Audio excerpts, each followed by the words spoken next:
La mayoría de los casos de dengue tienden a ser casos con manifestaciones virales en específicas. No todas las personas presentan un cuadro de dengue tan florido.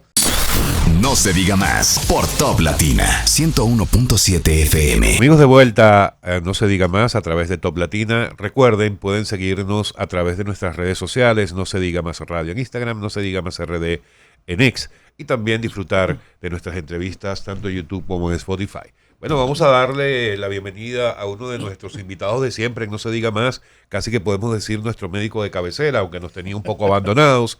El doctor Héctor Balcácer, reconocido infectólogo acá en el país. Gracias, muy buenos días. Bienvenido, doctor. Okay. Muy buenos días. Y a la gente le gusta escucharme la voz y que, oye, que nos tenía abandonado. Si no me invitan, ¿qué voy a hacer? Cuéntenme, ¿no? Pues hay que sincerar a la población dominicana y no me invitan, yo no me voy a aparecer. Y no podemos mentirle a la audiencia. No, claro que no. Y sobre todo que la gente se va a sentir identificada conmigo. Cuando tú le dices de que, caramba, ¿cuánto tiempo sin verte? ¿Qué hacemos? No, me aparezco. ¿Qué hacemos? No, ¿qué hagamos? ¿Qué hagamos? ¿Qué hagamos? Que es la frase dominicana. Doctor, vamos a iniciar evidentemente con el tema que más llama la atención en los últimos días, semanas, probablemente meses, como es el tema del dengue. Mucha preocupación alrededor del dengue. Se habla en los medios y en las redes de que hospitales abarrotados, que muchos niños. Sin embargo, la información oficial muestra unas cifras muy bajas en cuanto a muertes. Creo que hasta ahora 16. Han hablado de 16. Sí, muchos casos confirmados, aunque no hayan llegado a un tema de diagnóstico. ¿Cuál es la realidad desde su punto de vista? Y usted, como médico infectólogo, al día de hoy, ¿ha mejorado, no ha mejorado? ¿Cómo estamos? Ok, recuerden primero que nada que las cifras que da el Ministerio de Salud Pública son las cifras de país. Esas son las que en 2, 3, 4, 5 años van a reflejar la realidad de la República Dominicana. 15.600 casos aproximadamente, 16 fallecidos al momento. Eso no quiere dejar dicho que esa es la cantidad de fallecidos real, porque el Ministerio de Salud Pública reconoce que tiene una cantidad de expedientes que se revisan posteriormente, porque la realidad es que en este momento todo el que llega a una emergencia con un cuadro de fiebre hasta que se demuestre lo contrario se ingresa como un probable dengue. Entonces, si el paciente muere durante la hospitalización sin haber llegado a un diagnóstico, como se ingresó como un probable dengue, a la hora de la hoja de defunción, ¿qué va a decir? Dengue. Pero la realidad es que esos expedientes tienen que ser evaluados por un comité, el cual, luego de revisar todas las pruebas de laboratorio, así como la sintomatología, dice sí, era un dengue, no era un dengue. Por tal razón, fíjense cómo las auditorías desde este punto de vista van arrojando fallecidos de manera lenta. Pero eso no quiere decir dicho que al final el número no pueda ser sincerizado en su totalidad. Lo otro que hay que mencionar es que mucha gente dice, no, que el Ministerio de Salud Pública está escondiendo la cantidad de casos de dengue. Señores, al Ministerio de Salud Pública le conviene que haya una cantidad de casos de dengue impresionante. ¿Por qué? Porque eso diluye la mortalidad. Mientras más casos tú tengas y una cantidad de fallecidos que va subiendo poco a poco, eso diluye la mortalidad, que al final es uno de los parámetros que tú dices, bueno, fallecieron 16 personas de 15,000 y pico de gente, eso es un número bastante bajo. ¿Me entiendes? Es un 0.1, que no es algo que llame a miedo. Pero la realidad es, vuelvo y comento, que en todas partes del mundo los casos de dengue no son esos que se reportan por una razón. Aquí en cabina somos 4 personas, más los másteres allá afuera, etcétera. Alguno le pudo haber dado un día de fiebre y pudo haber sido dengue. La mayoría de los casos de dengue tienden a ser casos con manifestaciones virales en específicas. No todas las personas presentan un cuadro de dengue tan florido que amerite la búsqueda de asistencia médica o que amerite que esas personas tengan que ser hospitalizadas. En el mundo se reportan todos los años de 300 a 400 millones de casos de dengue. Wow.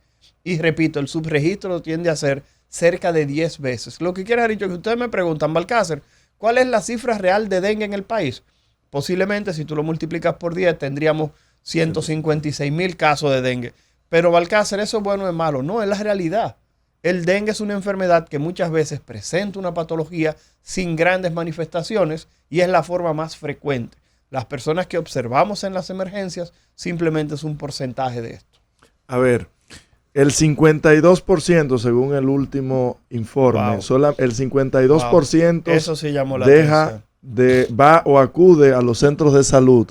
luego del tercer día de fiebre. ¿Qué representa esto y esa mala práctica del dominicano? Mira, esa cifra la dio el viceministro de Salud Colectiva, el doctor Eladio Pérez, un amigo a quien le mando un abrazo y un saludo. Cuando se hizo el primer levantamiento, fíjense que la alerta o alarma epidemiológica de dengue está desde el principio de año. Sí, desde marzo. El Ministerio de Salud Pública dijo, vamos a estar, el dengue va a estar encendido, lo dijo desde el principio. Pero ¿qué ocurre? Cuando se hizo el primer levantamiento, se hablaba que el 25% de los padres llevaban a los niños con un dengue avanzado, 25, uno de cada 4. Eso es mucho. El último reporte, como bien dicen aquí, estamos actualizados en cabina, la realidad es que se hablaba de un 52%. ¿Qué ocurre con esto? Cuando inició el proceso del dengue, el Ministerio de Salud Pública comenzó un llamado de que visitaran las emergencias con 2 días de fiebre, porque de esa manera tú podías distinguir otros procesos. La realidad es que hoy en día el Ministerio está haciendo el llamado que con las primeras 24 horas de fiebre vaya el niño a la emergencia. ¿Por qué razón? Porque se han dado cuenta de que al tener tantos casos, vamos a tener más personas que van a tener formas graves.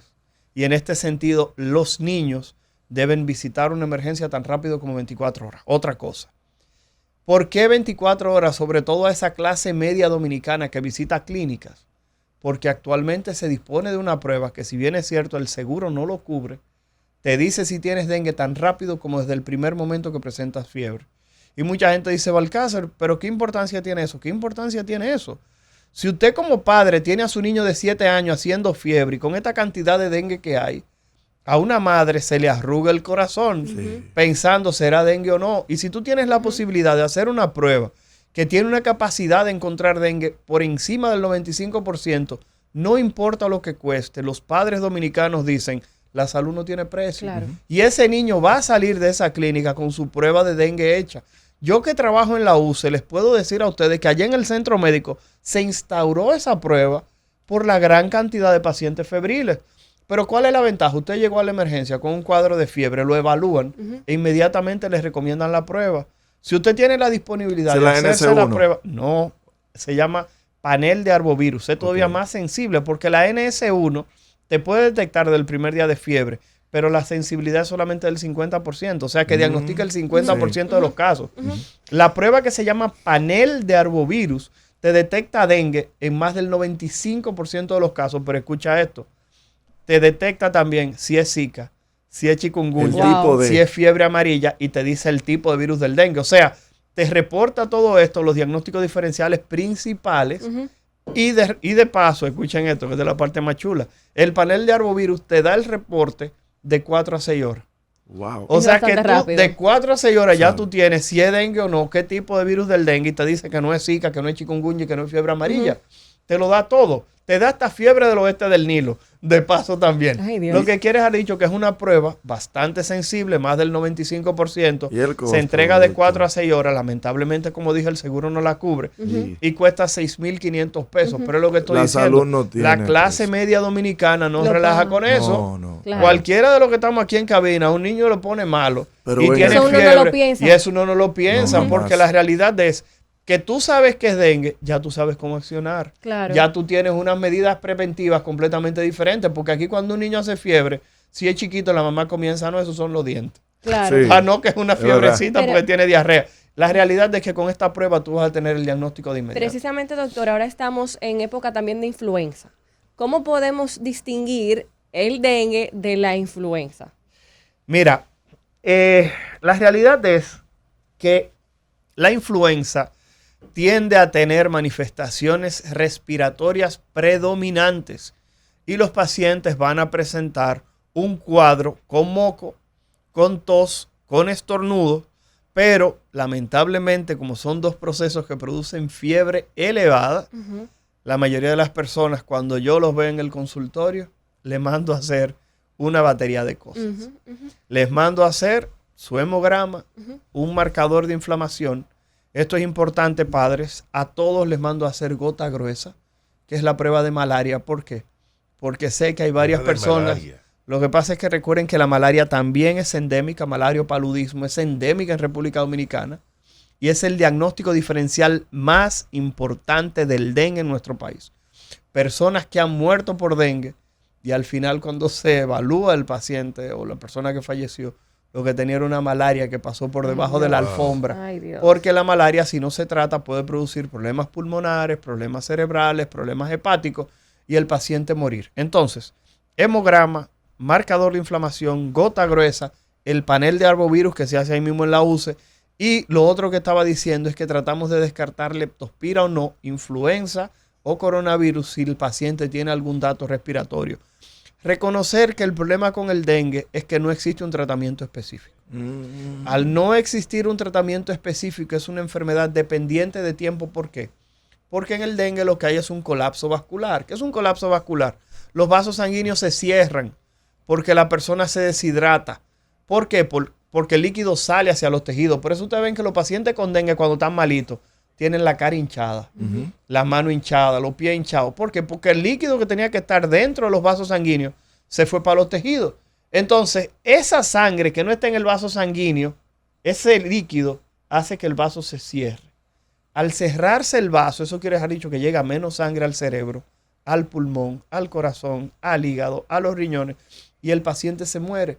Como no existe un tratamiento, un antiviral que diga, te doy este medicamento y el dengue frena, tú tienes que cuando ese vaso sanguíneo comienza a cerrarse, administrar líquido para que ese líquido que tú le pusiste por una vena abra de nuevo el vaso. Pero si el niño está en la casa y el niño lo lleva muy tarde esperando que el papá o la mamá llegue del trabajo, ese vaso sanguíneo que se cerró en ocasiones no abre y el niño muere de ese colapso vascular. Entonces ahí es donde está la importancia de buscar asistencia médica de manera temprana para prevenir justamente ese daño vascular que lleva a la muerte. Ya que ha descrito de manera tan precisa Descriptiva, sí, cómo funciona el tema del dengue, doctor, el tema de la automedicación, que evidentemente los médicos recomiendan no hacerlo, pero mucha gente hace caso omiso de eso y decide automedicar a un niño apenas le detecta un síntoma. ¿Qué tal? No voy a repetir la pregunta, doctor, para ahorrar el poquito tiempo que nos queda. La automedicación. Miren, el problema con la automedicación es número uno. Medicamentos tipo aspirina no se deben administrar. Se ha asociado a ruptura de las plaquetas, pero también se ha asociado a riesgo de sangrado. Recuerden que en el dengue el conteo de plaquetas puede disminuir si usted utiliza algún medicamento tipo aspirina, que además de disminuir el conteo de plaquetas puede hacer que las mismas no funcionen de manera correcta. Entonces eso lo colocaría en peligro. Número dos. Aquí el problema con la automedicación es que hay que también ponerle un apellido. Y es la automedicación con medicinas o medicamentos naturales o medicina alternativa tradicional dominicana, que es muy peculiar. Y es cuando la gente comienza a tomar pimiento morrones con guayaba, cuando la gente comienza a tomar té, o cuando la gente ahora se ha puesto más de moda porque arrancamos en redes sociales y acabamos con los pimientos morrones con guayaba, porque el problema es que eso es tan pesado y molesta tanto que la gente entonces con dengue comenzaba a vomitar. Y los pacientes no se podían hidratar. Entonces la gente lo entendió. Y a alguien se ocurrió la brillante idea entonces de utilizar agua de coco con limón. Yo no tengo problema con que usted use agua de coco con limón para que las personas se hidraten. El problema es que cuando usted lo hace y el niño sigue haciendo fiebre, usted pudiera estar retrasando la búsqueda de asistencia de ese niño y el niño entonces complicarse y usted echarle la culpa a la clínica o al médico de que hicieron una mala práctica cuando usted tiene al niño trancado en la casa dándole, repito, agua de coco con limón y el niño poniéndose malo. Lamentablemente, este tipo de prácticas retrasa la búsqueda de asistencia y puede hacer que presente una complicación, el cuadro febril. En ese sentido, yo soy de los que creo, si usted se lo quiere dar, le puede dar, no hay ningún tipo de problema, pero trate de buscar la asistencia médica. Es como cuando me llega un paciente con culebrilla, que le ensalmaron la culebrilla, yo le digo, estoy 100% de acuerdo con el ensalmo, solamente tómate tu medicamento y te puedes seguir ensalmando todos los días. Pero no dejes de tomarte el medicamento. Doctor, usted, que aparte de ser un buen comunicador, es un médico en ejercicio. ¿Cuál es la realidad que usted ha podido constatar estos últimos días referente a el dengue, a las emergencias, a los internamientos? Igual lo que se hablan ustedes los médicos en los grupos de WhatsApp. Mira, yo trabajo en el Centro Médico UCE, ya lo dejé claro. La UCE tiene una ventaja y una desventaja, a mi entender. La ventaja que tiene la UCE es que no le da la espalda a la ciudadanía. Cuando tuvimos coronavirus, la UCE convirtió todas las camas de todos los sitios que tenía como un centro de coronavirus. Y tú, el que estaba malo, tenía que tener a la UCE como una opción. Pero ahora con el dengue, el director y el administrador le cogió con que también íbamos a volver un centro de dengue. Entonces la UCI hasta abrió habitaciones que no tenían aire acondicionado y le dice a la gente, mira, tengo un semiprivado, o sea, 2 camas. Que tú sabes que la clase media de aquí no le gusta los semiprivados. No. Pero le dice, oye, tenemos un semiprivado, 2 camas. Coño, doctor, ¿y no hay un privado? No hay, pero ese hay. Entonces te dice, ¿lo quieres? Sí, después, pero te tengo que decir algo, no tiene aire. Pero te vamos a poner un abanico. A ese grado hemos llegado. La realidad es que tenemos una clase media que en este momento no está acostumbrada a ir a hospitales. Al no estar acostumbrada a ir a hospitales, eso limita la cantidad de opciones que tienen para hospitalizar a un familiar que lo amerita. ¿Qué ocurre? Las listas de espera han estado ahí, eso hay que decirlo. En el día de ayer la lista de espera andaba cerca de 8 o 11 pacientes, pero hemos llegado a tener lista de espera hasta de 25 personas.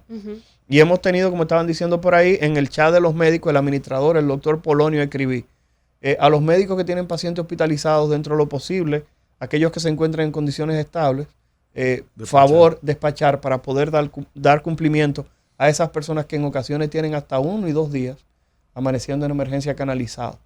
Entonces, por tal razón, creo que ustedes escucharon que la señora vicepresidenta y el ministro de Salud hablaron de los rebotes de las clínicas. Yo creo que no es tanto rebote de clínicas. El problema es que tenemos un grupo de clínicas que no trabajan con los seguros convencionales, sino que trabajan con seguros premium. Entonces eso limita un poquitito la cantidad de camas disponibles para las personas.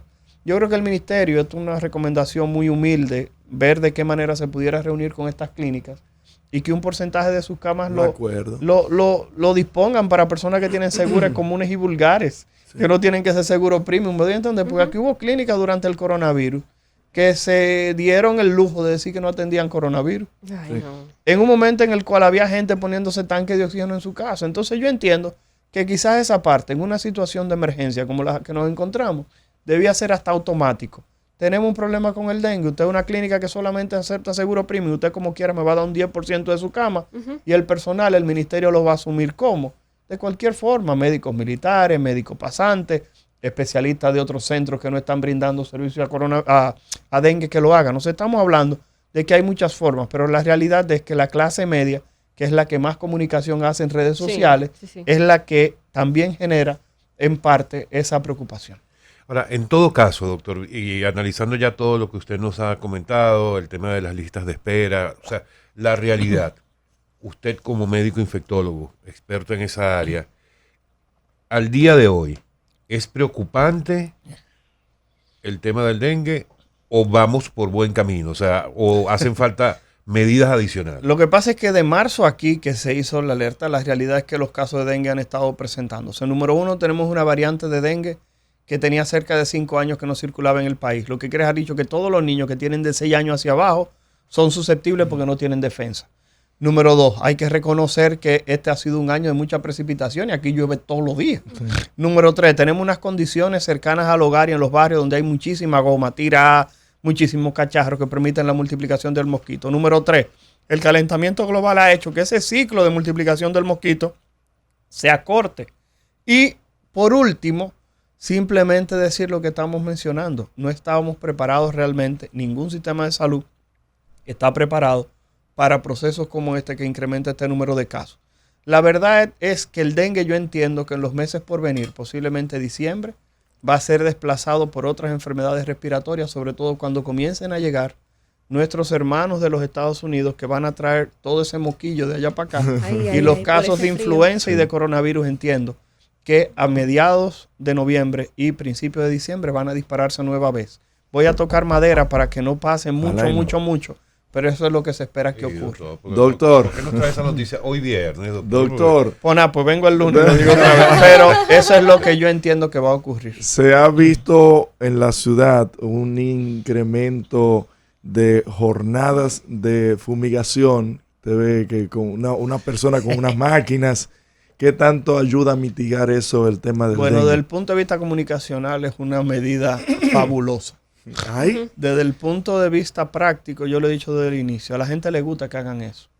Pero la realidad es que si usted fumiga hoy, a los 5 días está lleno de mosquitos, la casa de nuevo. Vale. Porque solamente se matan los mosquitos adultos. El problema es que aquí estamos muy acostumbrados a ese paternalismo. Claro. La gente quiere que le vayan a limpiar el patio. Señor, el que se va a enfermar es su hijo. El que va a tener que amanecer 5 días en una clínica es usted. El que va a estar con la preocupación de en cuánto salieron la plaqueta en el día de hoy es usted. El que va a tener que estar poniendo pañitos de agua fría en la frente es usted. Así que por tal razón, trate de mantener un entorno lo menos propicio para la replicación del mosquito para que no tenga que malpasar con los casos de dengue. Oh, pero esa es una interesantísima recomendación. Y que complementen el tema de la fumigadera esa con la es lo que te estoy descharratización. diciendo. La descacharrización es lo más importante. La fumigación, repito, es algo estético. Paliativo. No, estético. No es nada que resuelva. Doctor, vimos en esta semana el primer caso de transmisión intrauterina de dengue en República Dominicana. ¿Alguna recomendación puntual para las embarazadas? Bueno, yo lo he dicho siempre, toda embarazada que le da dengue es una paciente potencialmente para ser ingresada. Hay guías que dicen que toda embarazada con dengue debe hospitalizarse sí o sí. Número 2, esa transmisión, repito, no es nueva en el país ni en ninguna parte del mundo. Creo que sí fue el primer caso que se reportó, pero eso no es nuevo.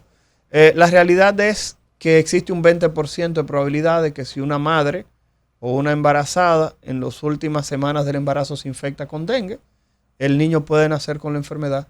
Repito, 1 de cada 5 partos, dada esa condición, podría nacer el niño con dengue y en unos casos, alrededor de un 5%, podría presentar formas graves el niño al nacer. La ventaja es que el dengue no produce malformaciones en el bebé.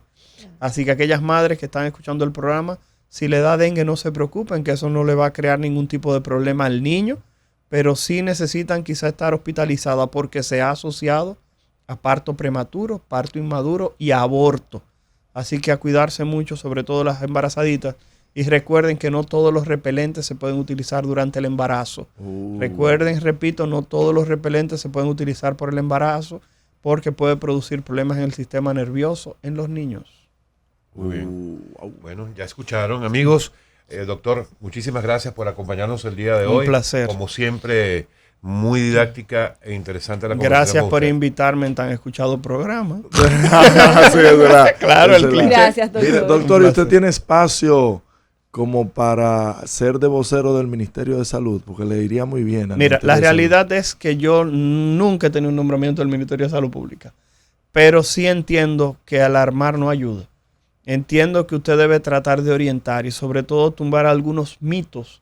Y repito, yo hablo de una prueba que cuesta 6.500 pesos. Yo sé que no todo el mundo lo puede pagar, pero la realidad es que usted le debe brindar la información y el padre toma la decisión si se mete en un lío para hacerle la prueba a su hijo.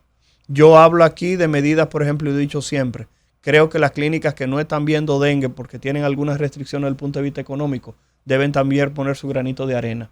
Y creo que hay que tratar dentro de lo posible de que esto desaparezca, porque el problema es que todos somos vulnerables de presentar de manera directa o indirecta algún caso que pudiera arruinarte hasta la vida. Muy bien, muchísimas gracias, doctor. Amigos, ha sido el médico infectólogo, el reconocido doctor Héctor Barcácer. No se diga más. Feliz fin de semana a todos. Volvemos a conversar el próximo lunes. Bye bye. No se diga más. Una revista informativa con los... No se diga más por Top Latina 101.7 FM.